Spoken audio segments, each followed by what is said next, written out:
There comes a moment in a man's life when the noise finally quiets, when the constant pull, the restless urge, the secret habit that no one sees but God, suddenly loses its grip. And in that silence, something unsettling happens. You realize how long you've been numb, how many nights you traded peace for momentary relief, how often you told yourself, just one more time, while your spirit slowly grew tired. This message is not for the one who feels proud. It is for the one who feels conflicted. The one who loves God, but feels trapped in cycles they never planned to stay in. The one who prays with sincerity, yet still battles cravings in the dark. The one who smiles in public, but wrestles in private. You were never weak for struggling, but you were never meant to stay stuck either. When you finally stop masturbating, something deeper than physical restraint begins to unfold. This is not about behavior modification. It is about spiritual awakening. It is about what happens when the fog lifts, when the appetite changes, when your soul is no longer constantly sedated by pleasure. There is a hidden truth few talk about because it forces confrontation with self, with desire, with God. Many men assume that stopping will only bring frustration, tension, or loss. But what if the opposite is true? What if what you lose is not pleasure, but bondage? What if what rises in its place is clarity, authority, and spiritual sensitivity you haven't felt in years? There is a reason you feel drained afterward. There is a reason motivation dips. There is a reason prayer feels harder, discipline weaker, and purpose blurred. And there is also a reason the enemy fights so hard to keep this habit hidden, normalized, and justified. Tonight, you are not here by accident. If you are listening to this, it is because God is calling you out of numbness and into awareness, not with condemnation, but with truth. And the truth, when embraced, always sets free. What most men never realize is that habits like masturbation are rarely about lust alone. They are about escape. They are about medicating stress, loneliness, rejection, boredom, or buried pain with a surge of dopamine that asks nothing and promises everything, yet delivers nothing lasting. Over time, the soul learns to reach for relief instead of resilience, stimulation instead of stillness, pleasure instead of presence.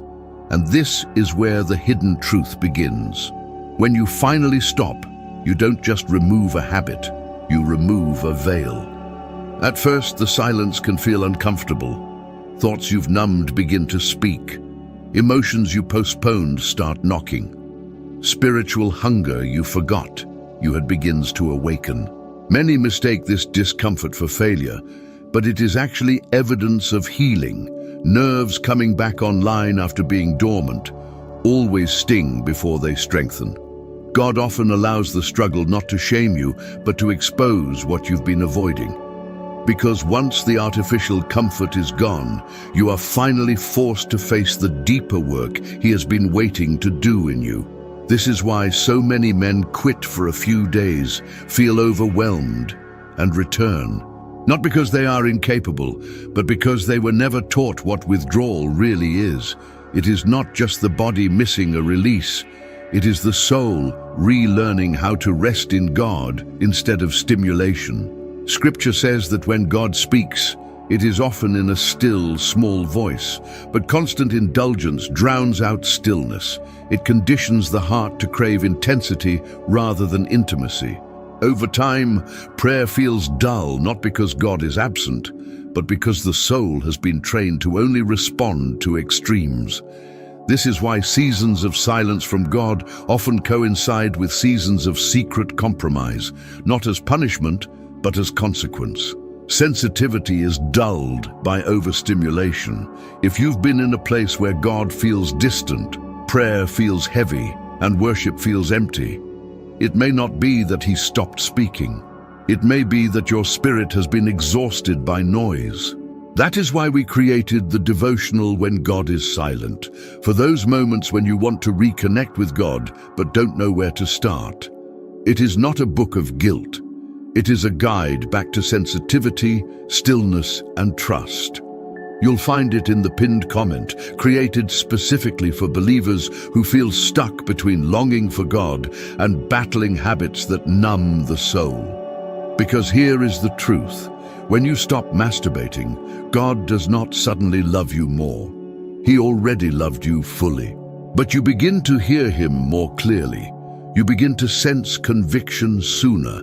You begin to feel peace deeper. And that awareness can feel overwhelming if you're not prepared for it. This is not about white-knuckling discipline. It is about understanding what is actually happening beneath the surface, so you don't mistake awakening for attack. And before we go any further, let me say this clearly. If you are still here, listening, wrestling, hoping, this is not a message of condemnation. It is an invitation to clarity, and clarity always comes with a choice. There was a man who loved God deeply, though few would have guessed it by the way he lived. On the outside, his life looked orderly. He worked hard. He showed up for family gatherings. He laughed at the right moments. He even prayed, often at night, when the house was quiet and no one could hear the cracks in his voice. But every night ended the same way. After the prayers, after the promises, after the familiar words, tomorrow will be different. He would reach for what had become his refuge. It didn't start as rebellion, it started as relief. Years earlier, when pressure mounted and expectations rose, he discovered something that gave him control. A place where rejection couldn't touch him, where disappointment faded for a few moments, where the ache of not being enough went silent, and slowly, without realizing it, that place became an altar. He never called it worship, but it was where he went when life overwhelmed him. It was where his attention, time, and emotional energy flowed. And like all false altars, it promised peace but demanded more every time. At first it felt harmless. Everyone struggles, he told himself. God understands. He's gracious, and God is gracious. But grace is never permission to stay bound. It is power to leave. Over time, something subtle began to change. His prayers grew shorter, not because he stopped believing, but because he felt strangely disconnected. Scripture felt flat, worship felt distant. He still believed in God, but intimacy felt theoretical, like reading about a place he once visited, but could no longer feel. He didn't know how to explain it, but his spiritual senses felt dulled. Then came the moment. It wasn't dramatic. There was no crisis, no exposure, no confrontation, just exhaustion. One night, after repeating the cycle yet again, he sat in the dark longer than usual. The screen had gone black, the room was silent, and for the first time, he didn't rush to distract himself from the aftermath. He felt it, the emptiness he had been avoiding. Not shame, something deeper, a grief he couldn't name, a quiet awareness that he had been living beneath his calling, that he had traded authority for appetite, that he had been settling for counterfeit comfort while asking God for real peace. And in that stillness, a thought crossed his mind, not accusing, not loud, not condemning, just clear. You are tired because you keep pouring your strength into something that cannot give life back. He didn't know if it was God or conscience, but he knew it was true. The next day, he decided to stop. Not forever, just for now, just to see what would happen. The first few days were harder than he expected, not because his body screamed, but because his emotions did. Restlessness crept in, irritability surfaced, thoughts he had kept buried began to rise. He felt exposed, like the walls he built around himself were gone. And this is where many turn back, because when numbness wears off, feeling returns, and feeling can hurt. But he stayed. He began to notice things he hadn't before. How often he reached for distraction when stressed. How quickly his mind went to escape instead of prayer. How uncomfortable silence made him. One night, unable to sleep, he sat on the edge of his bed and prayed, not with polished words, but with honesty. God, I don't even know how to sit with you anymore. There was no lightning, no vision, no instant peace. But something shifted. The next morning he woke up clearer, not euphoric, just present. His thoughts felt slower, more deliberate. He noticed sunlight through the window. He noticed his breathing. He noticed a quiet steadiness he hadn't felt in years. Days passed, then weeks. Temptation didn't vanish, but it changed. It no longer felt like an uncontrollable force. It felt like an invitation he could examine rather than obey. And with every resisted urge, something unexpected grew. Confidence, not arrogance, but self-respect. He began to trust himself again, to believe that when he said no, it meant something. That discipline was not punishment, but alignment. Prayer deepened, not because he prayed more words, but because he prayed with presence. Scripture began to stir him again, not emotionally, but internally, like truth settling instead of bouncing off. He realized something profound.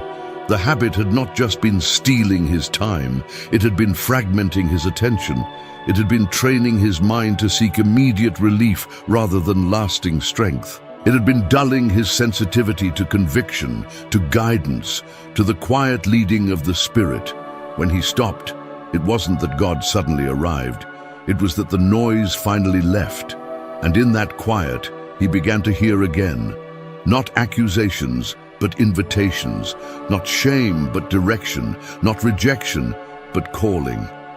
He began to see areas of his life where he had been passive, where he had avoided responsibility, where he had delayed obedience because comfort was easier. And slowly, without fanfare, he became more grounded, more patient, more focused, more alive. He didn't become perfect. He still stumbled, but when he fell, he didn't hide. He repented quickly. He returned faster, because the distance between him and God was no longer padded by numbness. He understood something he had never been taught. Stopping didn't make him holy, it made him honest. And honesty opened the door for transformation. This is the part few talk about. When you finally stop masturbating, you don't just regain self-control, you regain spiritual clarity. You begin to see what you were using it to avoid. And that is where real healing begins. What that man experienced was not unusual. In fact, it is deeply biblical and profoundly psychological. Scripture and science, when understood correctly, are not enemies here. They are witnesses pointing to the same truth. The Bible tells us in Romans that we are not to be conformed to this world, but transformed by the renewing of our minds. Notice the language. Transformation does not begin with behavior alone, but with the mind. Habits shape neural pathways. Repeated actions train the brain what to crave, what to expect, and how to cope. When pleasure becomes the primary coping mechanism, the mind learns to bypass endurance, patience, and dependence on God. This is why Scripture consistently warns not just against immorality, but against being mastered by anything. Paul writes that all things may be permissible, but not all things are beneficial, and he refuses to be brought under the power of any habit. That word, power, is key. Masturbation, when it becomes compulsive, is no longer about desire. It is about mastery. Something else begins to dictate when you feel calm, when you feel relief, when you feel normal. Psychologically, this is the dopamine loop. The brain learns that stress or discomfort can be instantly medicated. Over time, baseline motivation drops. Focus weakens, emotional resilience declines. This is why many men report feeling foggy, unmotivated, or spiritually flat. Not because they are lazy or faithless, but because their reward system has been hijacked. Spiritually, Scripture describes this as dullness of heart. Hebrews speaks of believers who should be mature, yet still need milk, because their senses have not been trained to discern good and evil. Training implies repetition. What you repeatedly feed grows stronger. What you repeatedly deny grows weaker. When sexual stimulation becomes frequent, intense and disconnected from covenant intimacy, it trains the senses toward appetite rather than discernment. This is not about shame. Shame weakens resolve. Truth strengthens it. Jesus himself said that the eye is the lamp of the body. If what you feed your vision is darkened, the inner life follows. This is not poetic exaggeration. It is spiritual law. What you repeatedly look at shapes what you repeatedly long for. But here is the hope most men miss. When you stop masturbating, the brain begins to heal. Dopamine sensitivity slowly restores. Motivation returns. Emotional regulation improves. This is why clarity increases. This is why prayer feels more grounded. This is why focus sharpens. You are not becoming superhuman. You are becoming regulated again. And spiritually, something even deeper happens. Conviction becomes clearer, not harsher, but quicker. The Spirit's prompting becomes easier to notice, not because God is louder, but because the static has been reduced. Psalm 46 says, "Be still and know that I am God." Stillness is not passive. It is a discipline that creates awareness. Many men confuse temptation with failure, but temptation is evidence that desire is being retrained. The presence of an urge does not mean defeat. It means the body is recalibrating. The old pathways are being starved while new ones are forming. This is why discipline feels hard before it feels natural. James tells us that desire, when it is conceived, gives birth to sin. But desire itself is not sin. Desire is energy. Direction determines outcome. When sexual energy is no longer constantly discharged, it does not disappear. It redirects into drive, into focus, into creativity, into prayer, into leadership. This is why many men report feeling stronger, not just physically, but internally. More assertive, more decisive, less reactive.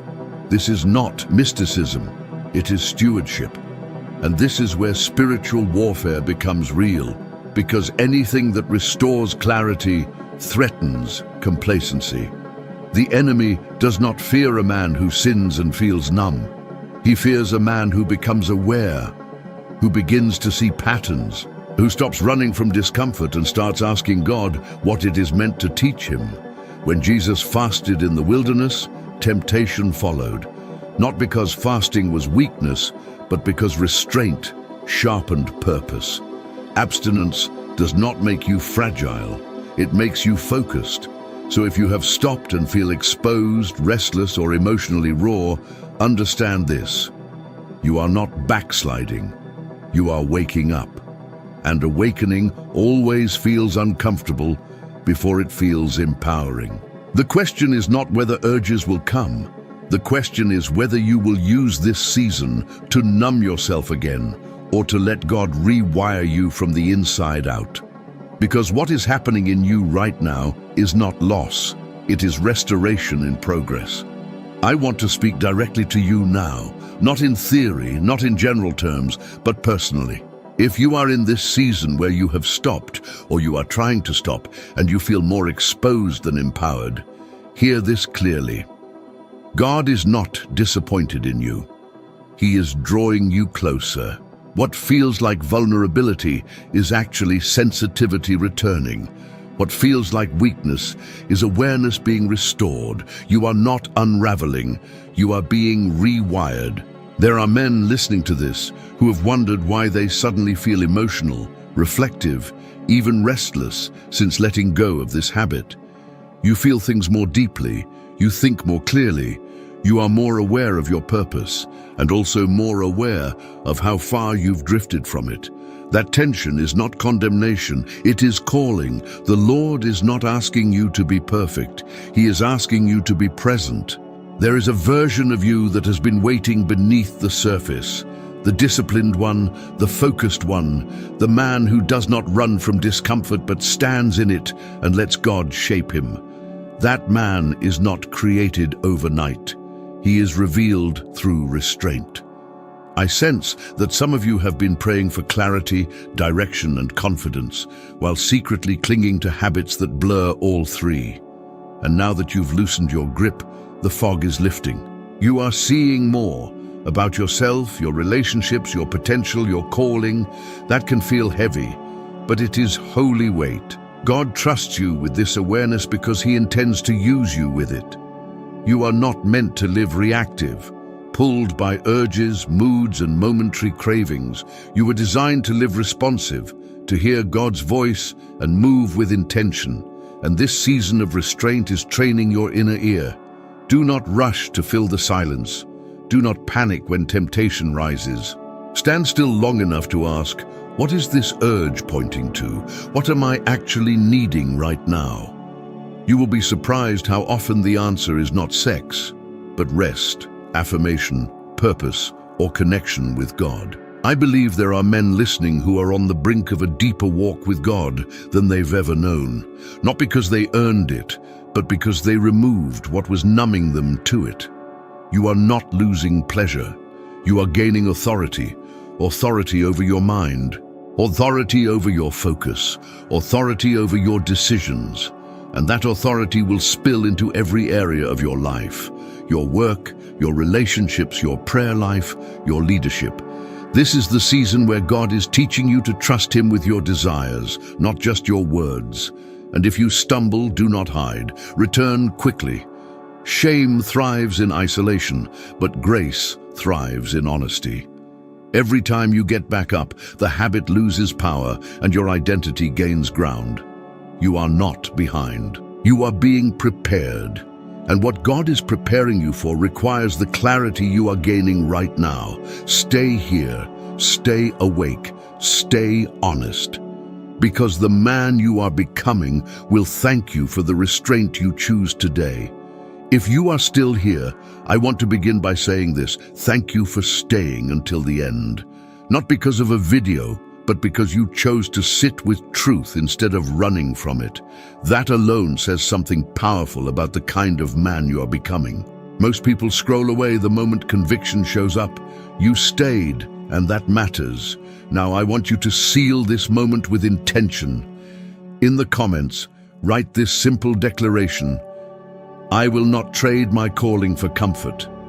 Let that sentence stand as a marker, a reminder that you are choosing growth over numbness, clarity over compromise, purpose over pleasure. If this message spoke to you, don't let it end with you. Share it with someone who needs courage but hasn't found the words yet. A brother, a friend, someone who is quietly fighting and thinks he's alone. God often answers prayers through obedience that feels small but carries eternal weight. If you haven't already, press like, not for visibility, but as an act of agreement. Agreement with the truth you just heard. Agreement with the man God is shaping you into.